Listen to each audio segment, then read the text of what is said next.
Please put your devices on airplane mode. Finally, we're blessed to have your presence. Tell them your name. Camryn Chanel, the Block Barbie. And what does your name mean? So Camryn Chanel is kind of just a general overstanding of who I am. It's my my second personality, and the Block Barbie is just that's my persona. That's who I am. That's what I showcase. Somebody who's from the street, who's diligent, but also the Barbie because I know how to dress that up real nice. Where are you from? I'm from Seattle, Washington, specifically the Central District. Born and raised. How was growing up in Seattle? Growing up was lit here. I got into a lot of stuff, especially with my music. I think that being from Seattle and doing music, the scene is totally different than a lot of places. So growing up here in the music industry was definitely a one-of-a-kind experience. What kind of household did you grow up in? I grew up in a household with my mom and my older sister. And then I have a lot of family here. And I have 9 cousins who were born in my same age bracket, so we're all the same age. Oh, so it was lit for you. Yeah, it was real lit for us. And I'm one of the oldest, so it was like I kind of got that. Was all on the CD? Yeah, well, not necessarily. My grandma was in Seward Park. Her house, she had a house in Seward Park for a long time. So I was kind of back and forth from the CD to the south end of Seattle, just because that's where my grandma stayed, and everybody would collectively, link up there. Oh, dope. So you got a little standing in both sides. Yeah, just a little bit. That's dope, yeah. though. That's dope. How was your relationship with your parents? My relationship with my mom has always been real good. We're real tight. I'm the baby, so I've always been super, super close-knit with my mom. My dad, it was kind of rocky in the beginning, but now that I'm an adult, we tight too. And I'm the baby with my dad too, so I think that baby factor plays a little bit into the reason why I'm kind of spoiled and a little, What was the reason for why your relationship with your dad was rocky in the beginning? So my biological dad, it was rocky in the beginning with him because he left when I was 2 years old and he came back when I was 11 or 12. So I was raised by my sister's dad, which is my stepdad. But he unfortunately passed away a couple years back. So I was kind of, it was kind of like I had two families on my dad's side. Like I had my dad from my stepdad, and then I had my biological family, and I have like mad siblings on that side as well. So it was kind of lit because I had the best of both worlds. But me and my mom's family, my maiden side is super, super tight and super close knit. Sound like a lot of love. Yeah, I got a lot of family. Yeah. Are you one of them people that everybody say that's my cousin? Actually, no, because the thing about it is, well, kind of, sort of. I'll almost say no, I'll say kind of, because when I first started rapping, people who I've known from little kids, like, you go to elementary school with people and you grow up with them from like 5 years old, they'll call me cousin, and I don't really necessarily look at them like they're not my family. Mm-hmm. But then when I started getting, a little bit bigger rapping, and people used to be like, oh yeah, I know her, that's my cousin, or that's my sis, I'm quick to call somebody out like, listen, I don't even know you like that. You one of them. That's cool. Yeah, so I think people just kind of... At least you're putting cats in their place. Exactly, That's cool. because you can't have nobody who want to just ride your wave while it's good. So I shut that down real quick. Sounds like you knew that you believed in yourself a lot. You know that you're gonna have a future, so you ain't just gonna let cats just like latch on to what you got. Yeah, and you knew at a young age that you was gonna, that you wanted to, do something big. Yeah, so crazy thing is, before I started rapping, I started really rapping when I was like 7 or 8. But before I started rapping, I was big in dancing. I used to dance. I danced for Cutting Up. I danced for Pacific Northwest Ballet. I danced for a couple different companies, and then even after that, I was into acting a lot. So I've always been an entertainer. I've always loved to entertain my entire life. But when I got into rapping and I seen the response that I was getting, especially because I started so young, and I'm a female, I think the response that I got just like took it to the next level for me. It was like, listen, I could really do something with this, and there wasn't a lot of young kids my age at that time doing it. So it was kind of just like something to separate me from everybody else, which made me feel like it was something I could, take heed of and take control of and go far. That's dope. it's like what do you represent? Like, you know what I'm saying? Like when it comes to like, if you have like is there like well, cause all right, let's go more on this level. Cause I mean, I've seen you on this, you've been on the scene, you know what I'm saying, doing your thing, you know what I'm saying, grinding for a little while now, you know what I'm saying, and you're young. So it says a lot, you know? But like, tell me about some of these steps, these milestones that you went through, these different like crews that you've been a part of, stuff like that. Like, what's some of the crews that you've been a part of and kind of, you know what I'm saying, rock with, you know what I'm saying? I mean, I wouldn't necessarily say that I've been a part of any crew particularly. I've always been me. There's been certain people who I've gotten close with and made connections with through music that I've really messed with on a different level. So I was a part of Mafia Clique for a while, and that was really just off the strength of everybody in that group I grew around, you know, as kids. So we kind of built something because we were all doing the same thing. We all had the same game plan in game, so that was kind of cool. And then right now I rock with Rich Rollionaires and Bag Entertainment. Rich Rollionaires is the management team and Bag Entertainment is a label, and I rock with them, and it's really strictly like a family business. Like, you know, I've known a lot of these people for years since I was a kid, and they've watched me grow. But then also everyone has the same mindset in trying to get to the next level. Everybody doesn't want to be stagnant or stay in the same place anymore, so it's kind of cool to, you know, pick people's brains that are on the same path as you. But other than that, I've always just been me. I've always did my own kind of solo thing. I've never really been in a group. When it comes to me, everybody knows me as me, and that's what I love about it. Dope, the Block Barbie. Oh, that's right. In Seattle, what schools did you go to? So I went to Martin Luther King from kindergarten to 4th grade. I went to TT Minor for 5th grade. I went to Meany from 6th grade to 7th grade. I went to Washington for 8th grade, and then I went to Garfield, and I graduated from Garfield. Your brain, you hella sharp. You be knowing all that stuff to the T. That's dope. Yeah. That's dope. That say a lot. What kind of student was you?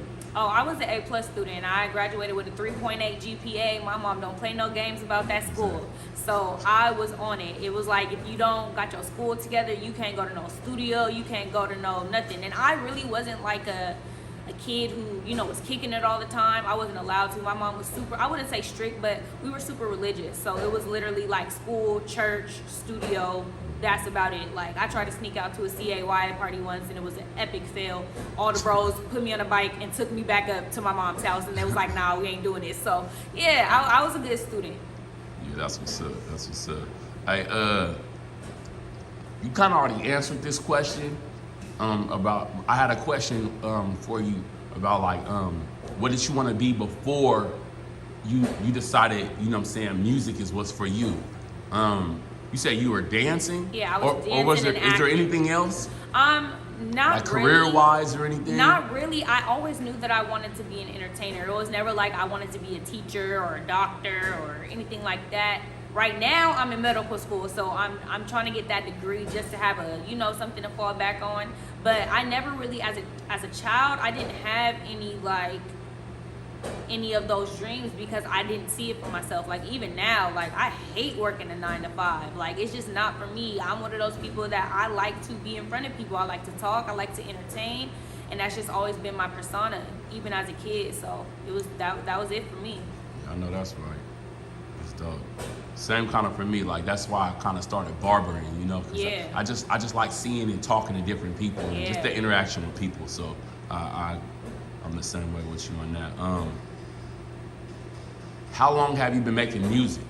So I've been rapping since I was 8. I did my first studio session and recorded my first song when I was 12. So I'll be 25 in April, so that's 13 years. That's crazy. That's crazy. You know, I'm a vet in the game. Vet in the game, hella young though. Yeah. That's dope. Like, Yeah, for sure.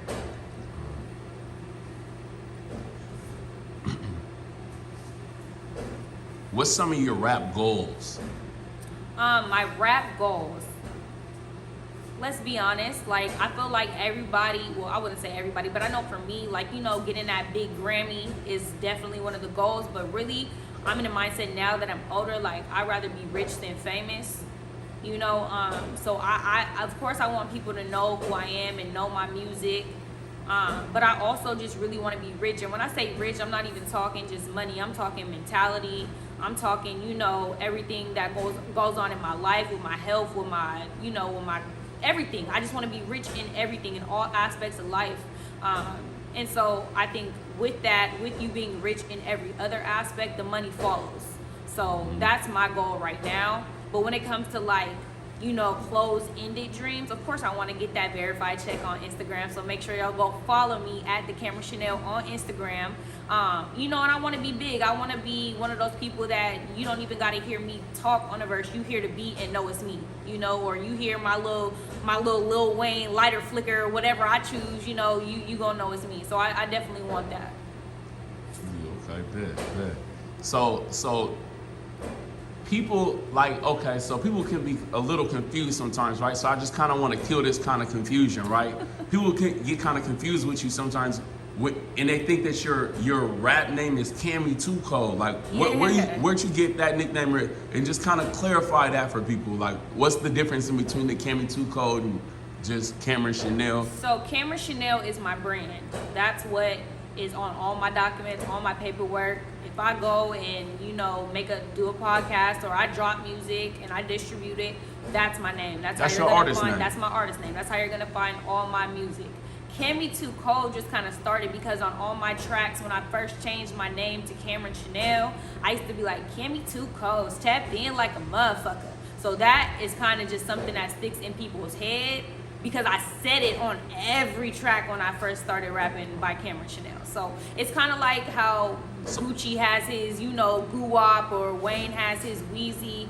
It's just like it's just another personality for me, and you can always tell how I'm gonna rap when I say Cammy Too Cold, tapped in like a motherfucker. You can always tell what type of track. So when you say Cammy, when you tell me Cammy Too Cold, when you just all the way in that bag. Exactly. When I'm about to get in my Duffy, that's when that Cammy Too Cold comes out, because it's just like I'm too cold for you niggas. Like nobody's fucking with me. Like Swagger's so that's just how that works.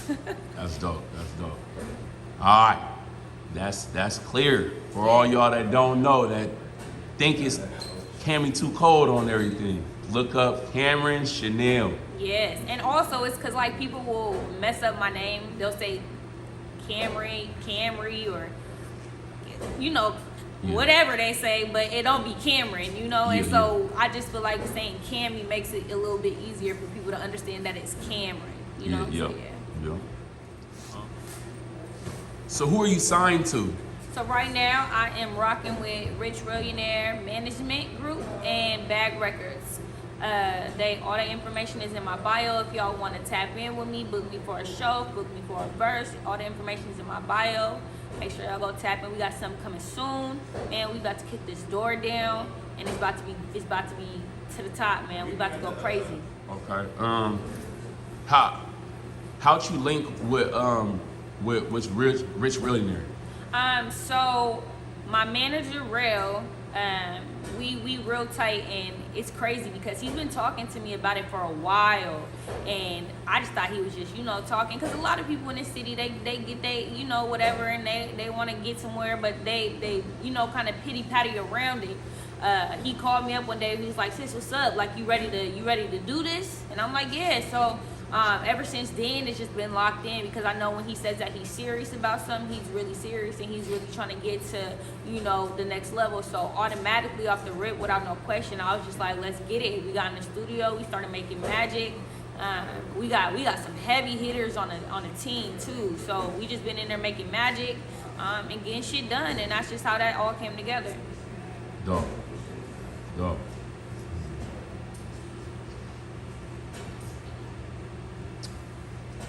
When would you say that you started taking music seriously? I would say I started taking it seriously in high school.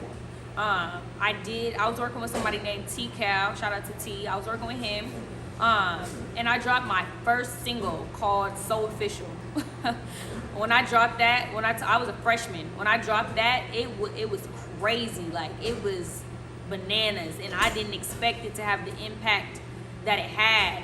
After I did that, I was performing a little bit of everywhere. I was performing at a lot of colleges, especially UW, and I would go, and because I was this little kid coming to these colleges, like, it would just go crazy. So I got my high school market and my college market up kind of at the same time, because I was just hitting the ground running. I was doing crazy shows. I was doing crazy shows. My uncle Rob Ross was one of the biggest promoters in the city at the time, and he was putting on shows. And I was the youngest one in the club, in the under 21 club, and he would be like, listen, you gotta perform and then you gotta leave. You can't stay after hours, you can't, so that's when I really started taking it serious, just seeing how much the impact that first single got me. And then I dropped my second single called I'm On, and Macklemore, this is before Macklemore even got a Grammy or anything. He heard it and he blasted that off on his Twitter, and the shit went crazy. And I'm like 16 at this time, like thinking like, what is going on? So yeah, that's when I really started taking it serious. That's dope. Okay. Now your nickname is the Block Barbie, Yes, right? Yes, sir. So answer this: How did people take to you, or how do people take to you, in your opinion, being from the Central District? Because this is Northwest, so right. We know about different areas. You know what I'm saying? In Seattle, Portland, all over. So. And we know a little bit about the Seattle scene and we know about the Seattle scene and what's going on. So how do people take to you being an artist that represents the Central District, or being from the Central District? Surprisingly, everyone takes to it pretty well, and I don't even think it has anything to do with me being from the Central District, because of course that's where I'm from, that's where I was raised, and I'm gonna always represent who I am and where I'm from. But at the same time, I'm from Seattle. You know what I'm saying? I'm from Seattle, so I feel like anybody who is from Seattle is gonna rock with me because I'm from Seattle. I exude Seattle. I represent Seattle. Now, the street stuff, that's a different type of conversation. But when it comes to business, when it comes to music, when it comes to just being who I am, I'm a Seattle baby, man. And I think just off the strength of that, people's gonna connect with me and vibe with me. And even if they're from the other side, or they're from Portland, or they're from wherever they're from, my music is dope. My music speaks for itself, and my personality and my charismaticness, is that a word? Charismaticness? I don't think that's a word. Trying to say. I don't think that's a word, but all that people just gonna rock with the vibe regardless. For sure. Is there a difference in the message of when you first started rapping to where you are now? Most definitely, because like I told y'all, I grew up religious, so when I was under 18, I couldn't even cuss in a rap. Like, my mom used to tell me, if you have to cuss in every rap, you aren't intelligent enough. So my message has changed a lot. I think also me growing up, being a child, and then becoming an adult, my experiences have changed. And I rap about experience, I rap about real life, I rap about what's happening to me in my today life. So my experiences and my music aren't gonna be the same when I was 12 as they are when I'm 24. I think it's just a growing process, and I think that everything is evolving with me. My sound, my energy, my lyrics, everything's evolving because I'm evolving as a person. Okay. Tell us about a favorite moment with a song that you've released. You kind of went into like one of your first songs, and the response from that, like, what's like one of your favorite moments from a song that you released? I wouldn't even say like when I first started, but like 2016, 2017, I feel like those were my takeoff years. I dropped a song, and it was a remix. I dropped it on SoundCloud. It's called Geek on a Nigga. And when I tell you, I dropped that song 6 years ago. To this day, I get Snapchats, at least 5 Snapchats, 10 Snapchats, every single day to somebody in their car rapping the lyrics to that. Like, when I dropped that song, my career skyrocketed. Like, I hit like 600,000 on that song. And it was, I didn't put it nowhere else but SoundCloud. I dropped it on YouTube for like a week, and then they took it off because of the beat that I used. So it was really just a SoundCloud vibe. But like when I would go to shows, it would be one of those moments where I would get on stage, they would hear the beat. I didn't have to rap none of the words. Everybody knows the words, and it's just crazy to me. That was like when I was like, yeah, I got something that's gonna shake the room, because that's a remix, and I really did it on some goofy, like I wasn't even really rapping for real. I was just on there, on some goofy shit. It's And crazy how it be those kind of records Man. that you just have a little fun with. You know, you like, you know, Yeah. have a little fun with this one, and it just kind of yeah, go. that shit went up. What song of yours is your favorite? Honestly, I think all my favorite If songs you gotta are... go top 3 or top 5, we'll do that Okay, too. I'll do my top 3. But the crazy thing is, a lot of my favorite songs are unreleased, so I can't say those. So the ones that are released that are my favorite, you can say the unreleased ones that's your No, favorite, no. but it's gonna make them wanna can't wait to hear it. I think my top 3 right now is 200. That's on my new project, Cold Summer, that I just dropped in October. This is a hard question. Whole Team, I would say Whole Team's one of my favorites. And then the I third, like Whole Team too. yeah, I and like then Whole Team a the lot. third one, I would say I just recorded this song. It's unreleased, but Stand in Line is one of my favorite songs. I think I came on that shit crazy. Like when I Get Me dropped, Too Cold? yeah, Is it- no, is it listen. Get Me Too Cold? No, this is Block Barbie. This is Okay, the talk to Block me. Barbie. This is Okay. introducing the Block Barbie. Oh, So okay. yeah, it's about to go crazy. And the ideas that I have for the visual, and the rollout that I have, especially being now under Rich Millionaires and Bag Records, I just feel like the rollout and the execution of this single is going to be epic. So yeah, I'm really Stay excited tuned, for that. huh? Yeah, stay tuned. Okay. I'm real excited for that. Yeah, we looking for that one then.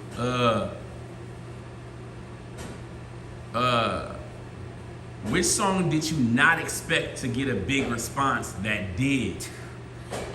Bottom Bitch. I think that song got, and that was one of those moments where I feel like more so now I'm very cautious of what I drop, but at that point I would just drop however I was feeling. So at that point I was in a very vulnerable point in my life, and I was kind of just going off. I just had came off a bad relationship and I was going through it, and that song I was just really talking shit. Like I was really just talking shit, but everybody like clung to that song a lot. So I think that was like one of the biggest songs that I've had that I didn't expect to be as big as it was.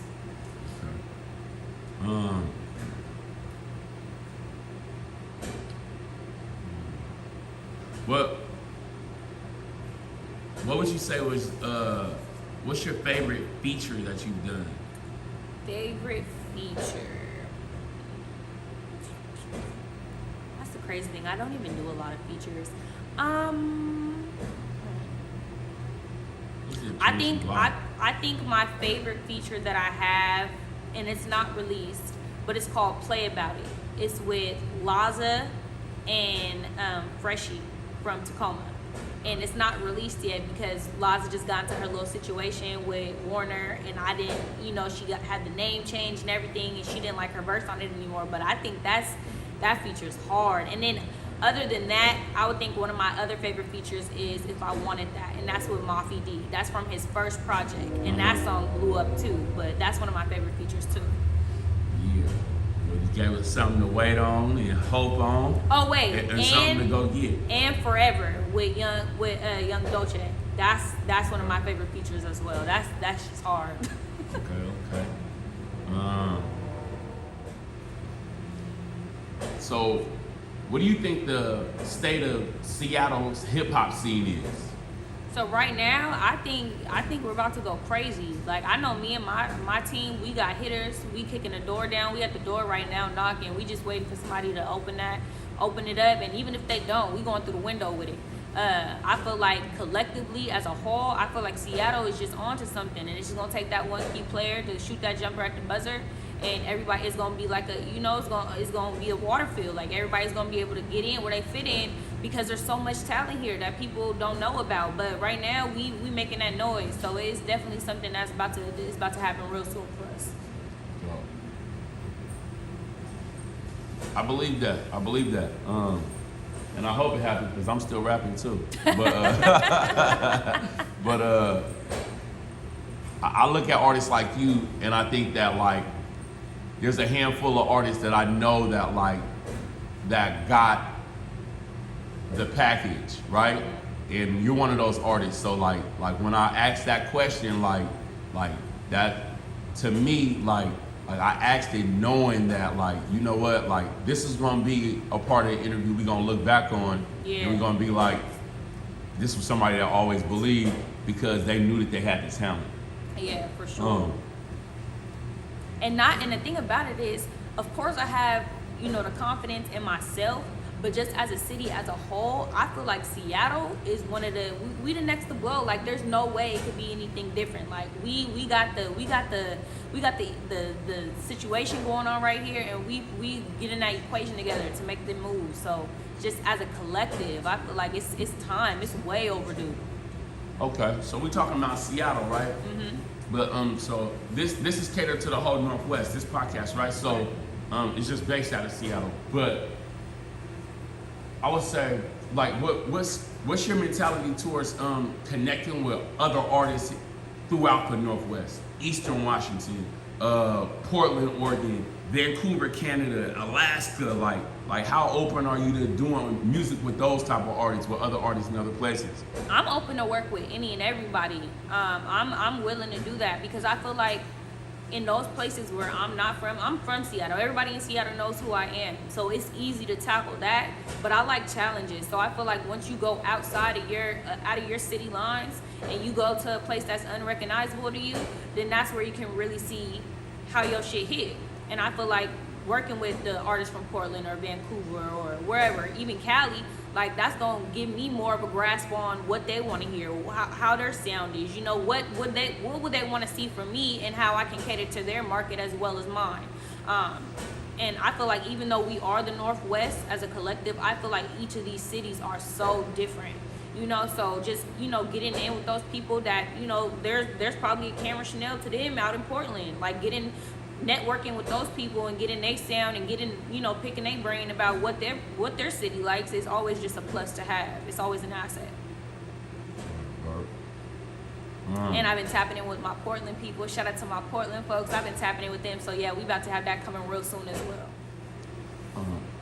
So, being that, you know what I'm saying, this isn't just for the Seattle, this is, you know what I'm saying, for the whole Northwest, you know what I'm saying, including, you know, from Oregon all the way up to Alaska, you know what I'm saying, Washington in between, Vancouver, Canada, BC, you know what I'm saying, like for the Northwest, like is there any artists that you would want to work with, or are you open to working with artists in other states or provinces that represent the Northwest? Yeah, for sure. I'm open to work with anybody, the Northwest and everybody outside of that. I feel like me and my team, we're just looking to, you know, bridge that gap, connect those dots, and make those connections with everybody. Like, I don't care where you're from or, you know, how your sound is. We got somebody for everybody. So even if it's not me personally, it's somebody on my team.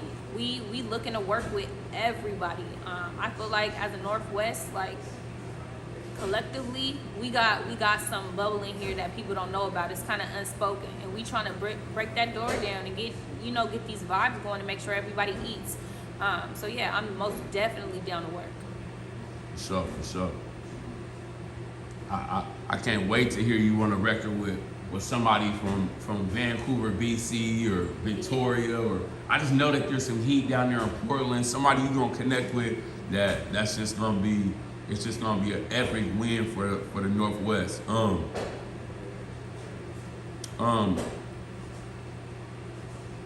What would you say?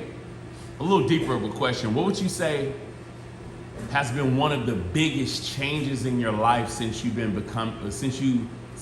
being a rapper? Like, you know what I'm saying? You know, sometimes like things like being a rapper affects, you know what I'm saying, your regular lifestyle. Like what has been some of the change that you've had to endure through being a rapper? Honestly, I would say that my life hasn't really changed much because I've always been a multifaceted type of person. I've always been a multitasker, so I've always had other things to do besides rap. That's never been, you know, the only thing that I have going on in my life. But the thing that stays consistent with me is that rap is my passion. I love making music, so I feel like people make time for what they want to make time for. So even if I'm, you know, right now I go to school and I have a 9 to 5 and I have a job and I have a household that I take care of. So even within that, I still find time to make sure I cater to my passion and I stroke my passion, because if you don't, you fall off. And I feel like I went on tour, and when I got off tour, it was kind of like a stopping point for me, and I really had to refocus my energy and refocus myself. And I had to make rap fun for me again, because when it's not fun for you, and when you're not, getting anything out of it, and not even on no, financial, but if you're not getting anything spiritually from it, or emotionally from it, mentally from it, then it's hard to create. So for me, as long as I have good energy, and I have things going in my life, no matter if it's difficult, negative, or positive, regardless of any of that, I can create, as long as I'm in that headspace. So not much has changed. Like, I've grown up, I've gotten jobs, I've gotten in relationships, I've, done different things, but music is the one thing that's always stayed center to me and solid. So like being an artist hasn't like made it like weird or anything to be in a relationship, or to go to the store without like people kind of like, Camryn, you know what I'm saying? Like, you don't like, it don't like affect your life like in any kind of way? The thing about or you don't it look at it like that? I don't look at it like that, because the thing about it is, I'm like, it's like I could go to South Center and people will be like, oh my gosh, Cammy, but it doesn't bother me because I'm an entertainer, and I know that's what comes with it. Relationships, sometimes it can be a little tricky because people who aren't in my position don't necessarily always understand. But I've been in a relationship that I'm in for 3 years, and my girl is like just totally, down for it. She loves it. She doesn't, it's not no insecurities or anything like that. It's just all good energy. And so I love it. I love the attention. So that ain't nothing for me. Oh, that's right. All right. That kind of make me think of a different question. So going off of what was just said, like I think like a lot of people might have just learned something new about you, that don't know, right? So you do you identify as I identify as a person. I don't label myself. Okay. I don't label myself because I'm not lesbian, and I'm not, straight. I'm not bisexual. Like, I just like what I like, Not now, 9 times out of 10 it's female, but I'm not labeling myself or restricting myself from anything, because I've been in relationships with men before, and I've been in relationships with women before. But that's it's so how has being attracted to women affected to women as well as men affected you, like, as an artist in Seattle? So I think right now it doesn't really make a difference, especially in this day and age. Being LGBTQ and being part of the community is definitely something that's, more accepting. We're in a time of acceptance. We're in a time of change. Even being black and LGBTQ is a different thing, because we just got our first female vice president who is African American. So I feel like it's more of a space where you're not going to be judged for who you are, and people are going to be more accepting regardless of what you are. So it doesn't really make a difference for me. All right. Who inspires you? Musically or in general? Both. Start with in general first. In general, my mom definitely inspires me. Like I said, I come from a long line of matriarchs, strong women, strong-willed women. So seeing that, I've always been, not even taught because you can't teach it, but I've always, kind of paid attention and embodied that, because I never want to, it's just like representing my brand and representing Camryn Chanel. I always want to represent my family with poise and with respect. So I think that definitely has molded me to be the person that I am. And then musically, this is crazy, but a lot of people ask me this and they expect me to say a rapper. I've never really gotten any inspiration from any rappers. I've always listened to R&B and, jazz music. So when it comes to that, I get a lot of my inspiration and my work ethic from Brandy. That's one of my favorite singers, and I feel like she's I feel like she's timeless. And she's one of those people who've done the music. What's your favorite album from Brandy? Hold on, you just can't be just throwing Brandy. Listen. It's hard to pick a favorite because I love them all, but if I have to pick a number one, you have to go with Full Moon, because that's the vocal Bible. You have to go with that. But if I were to pick a second favorite, it would be Wildest Dreams. 211, because because that album in itself is just classic. So, but that's my number one inspiration when it comes to music, and not only because she's musically, you know, a music artist, but she acts as well, and she was able to balance both, and she started from a very, very young age. So I know we, you know what I'm saying, we on the rise, we bubbling out the Northwest, you know what I'm saying, and we ready to, you know what I'm saying, take it to the next level for sure. But like, you see that in your future, like doing some acting and stuff like that? For sure, I definitely want to get more into acting again. I feel like I'm dope at it. I feel like I'm dope at it, and I feel like also when it comes to marketing, it's always good to have multiple things on your plate. I don't want to be just known as just Camryn Chanel the rapper. I want to be in the movies. I want to be on the TV shows. You know, I can sing a little bit, a little something, something. I want to be able to do that. I want to be able to dance. You know, like I don't want to be put in a box. I want to be able to do it all, and so that people know that I can do it all. So there is no rapper that made you feel like I want to do that. Let me tell you something.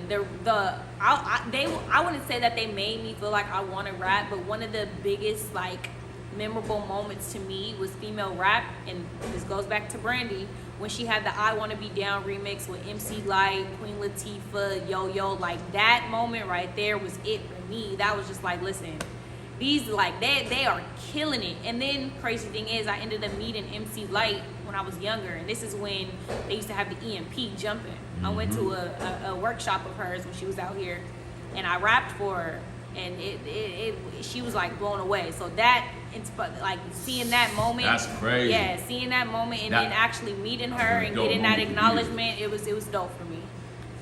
Camryn Chanel rapping for MC Lyte. Yeah, woo. And Curtis Blow. That was a crazy and moment. Curtis Blow. And Curtis Blow. Yeah.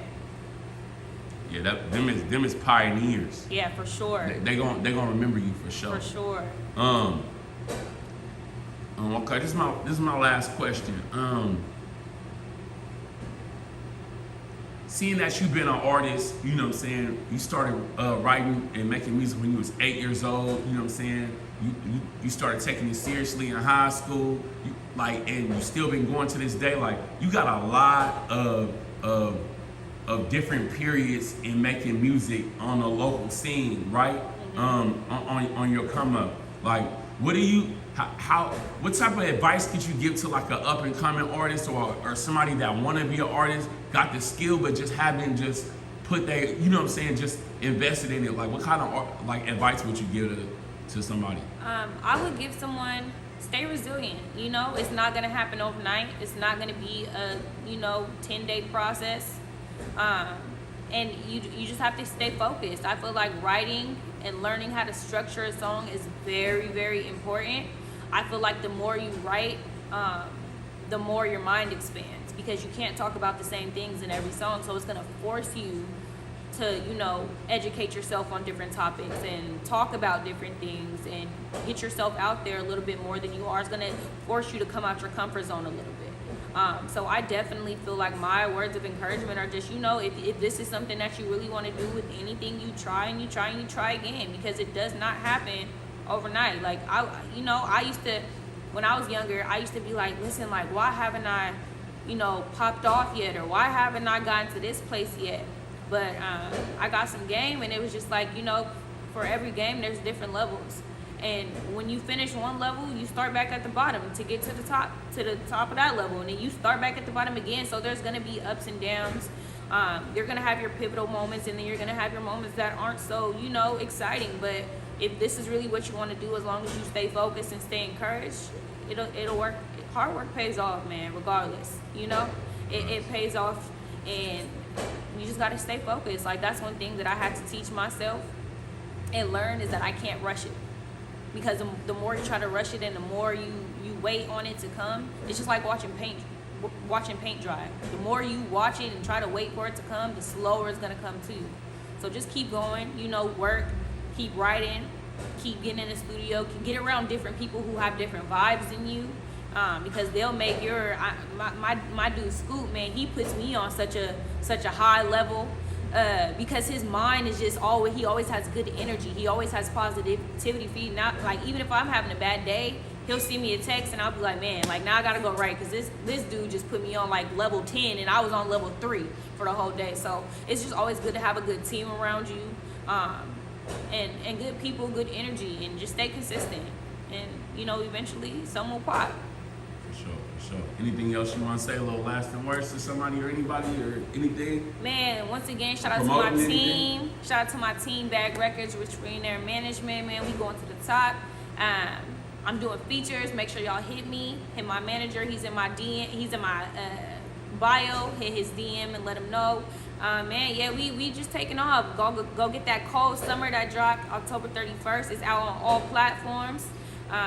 It's a 7-track EP. That shit's crazy. And stay tuned for the new shit, because we got some shit in store. For sure. Tapped in like a motherfucker. Ay, tapped in like a, yeah. Have to get in my Duffy with this one. Ay, look, hold on. Ay, road runner. See, I don't chase them, 'cause these hoes Please come put your devices on airplane mode.